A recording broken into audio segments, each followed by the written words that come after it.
आज Doubtnut app download करें। Doubtnut पर अपने सभी गणित, रसायन विज्ञान, भौतिक विज्ञान और जीव विज्ञान के डाउट्स का करो सफाया। बस प्रश्न की फोटो खींचो, एक ही प्रश्न को क्रॉप करो और तुरंत वीडियो सोल्यूशन पाओ। अभी डाउनलोड करें। क्वेश्चन है हमारे पास जिस पे बोला गया है कि यंग के प्रयोग में स्लेटों से पर्दे के बीच की दूरी 1 मीटर है। बोला जा रहा है कि जब 6000 एंगस्ट्रॉम का प्रकाश स्लेटों पर पड़ने दिया जाता है तो पर्दे पर प्राप्त होने वाले फ्रिंज की चौड़ाई का मान यहाँ पर 2 मिलीमीटर प्राप्त होता है। अब अगर बोला है कि आपतित प्रकाश की तरंगदैर्घ्य को हम बदल दें और उसका तरंगदैर्घ्य बदल करके 4800 एंगस्ट्रॉम हो जाए, तब हमें स्लेटों के बीच की दूरी और फ्रिंज की चौड़ाई का मान प्राप्त करना है। ठीक है, तो हमें जो जो दिया हुआ है पहले की स्थिति पे वो हम लिख लेते हैं। यंग का प्रयोग है, उसमें पहली स्थिति पर दोनों स्लेटों से पर्दे के बीच की दूरी को जिसे कैपिटल डी से हम व्यक्त करते हैं सामान्यतः एक यहाँ पर मीटर है। ठीक, इसके अलावा बोला है कि लैम्डा 1 मतलब एक नियत तरंगदैर्घ्य के प्रकाश का अगर आपतन होता है तो हम उसे बोलेंगे 6000 एंगस्ट्रॉम के रूप में। ठीक, 6000 एंगस्ट्रॉम को क्या लिखा जा सकता है, 6000 हमने लिखा, गुणा किया, 10 की घात यहाँ पर बनता है ऋण 10, ये किसमें होगा, ये होगा मीटर पर। ठीक है, लैम्डा 1 का मान यहाँ पर। इसके अलावा पर्दे पर प्राप्त फ्रिंज की चौड़ाई का मान इस स्थिति पर मतलब अगर हम इसे फ्रिंज की चौड़ाई के लिए बीटा 1 से प्रस्तुत करें तो मान यहाँ पर 2 mm दिया हुआ है, 2 mm है, तो इसे हम अगर लिखना चाहें तो 2 यहाँ पर लिख देते हैं, 10 की घात यहाँ पर होगा ऋण 3 और ये होगा मीटर पर। ये भी मीटर पर आ गया बीटा 1 का मान। अलावा क्वेश्चन पे बोल रखा है हमें कि अगर हम आपतित प्रकाश के तरंगदैर्घ्य को ही चेंज कर दें। ठीक है, अगर हम पहली स्थिति पर ये बात कर रहे हैं कि दोनों स्लेटों के मध्य की दूरी यहाँ पर d1 के रूप में प्रस्तुत होती है, जिसे हमने केवल d माना, ये हमें पहले निकालना होगा क्योंकि दूसरी स्थिति पर हमें दिया हुआ है तरंगदैर्घ्य का मान, दूसरा तरंगदैर्घ्य या दूसरा प्रकाश अगर वहाँ पर उपयोग हो रहा है जिसके लिए उसके जो तरंगदैर्घ्य का मान है वो 4800 एंगस्ट्रॉम है। क्या लिखें उसे हम लिखेंगे 4800 गुना 10 की घात यहाँ पर ऋण 10, ये किस में होगा, ये होगा मीटर पर। ठीक है, लैम्डा 2 के रूप में इसका मान।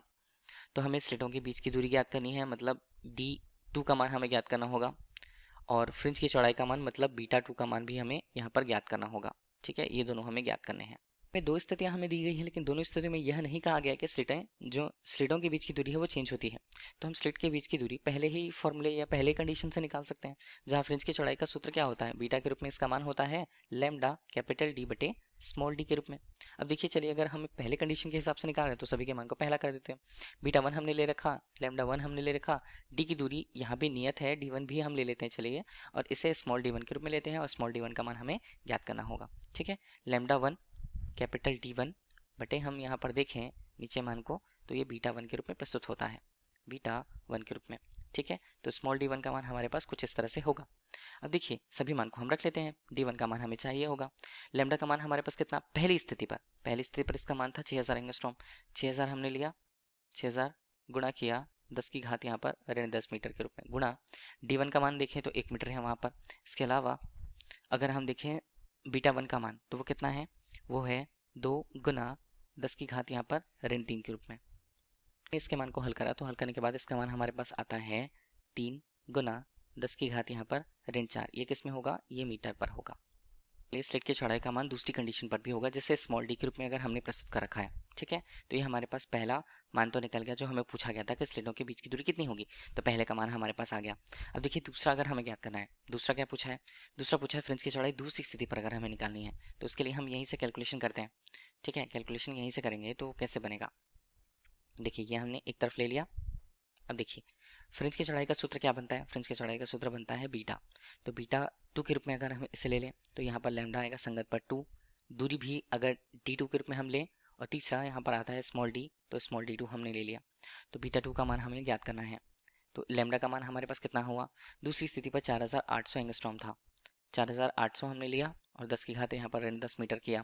d2 का मान यहाँ चेंज नहीं हो रहा है, क्वेश्चन पे ऐसा कुछ नहीं बोला गया है। इसके अलावा अगर हम देखें d2 के मान को तो d2 का मान अभी हमने d1 के मान के बराबर ही माना हुआ है उसे, तो वो उसका मान कितना है, उसका मान है 3 गुणा 10 की घात यहाँ पर ऋण 4 मीटर के। तो इसका मान हमारे पास होगा क्या, इसका मान बीटा 2 के रूप में हमारे पास इसका मान आता है 1.6 गुणा हमने करा 10 की घात यहाँ पर ऋण 3, ये किस में होगा, मीटर के रूप में। तो फ्रिंज की चौड़ाई का इस तरह से मिला। ठीक है, तो ये हमारे लिए क्वेश्चन का आंसर होगा। तो पहले क्वेश्चन का आंसर हमारे पास स्लेट की चौड़ाई के लिए 3 गुणा 10 की घात ऋण 4 मीटर, और दूसरा फ्रिंज की चौड़ाई दूसरी स्थिति पर पूछा जा रहा है जिसका मान 1.6 गुणा 10 की घात ऋण 3 मीटर के रूप में मिलता है। Thank you. कक्षा 6 से 12वीं से लेकर नीट, IIT, JEE वो एडवांस के लेवल तक 1 करोड़ से ज्यादा छात्रों का भरोसा। आज ही डाउनलोड करें डाउटनेट ऐप या व्हाट्सएप करें अपने सारे डाउट्स 8400 400 400 पर।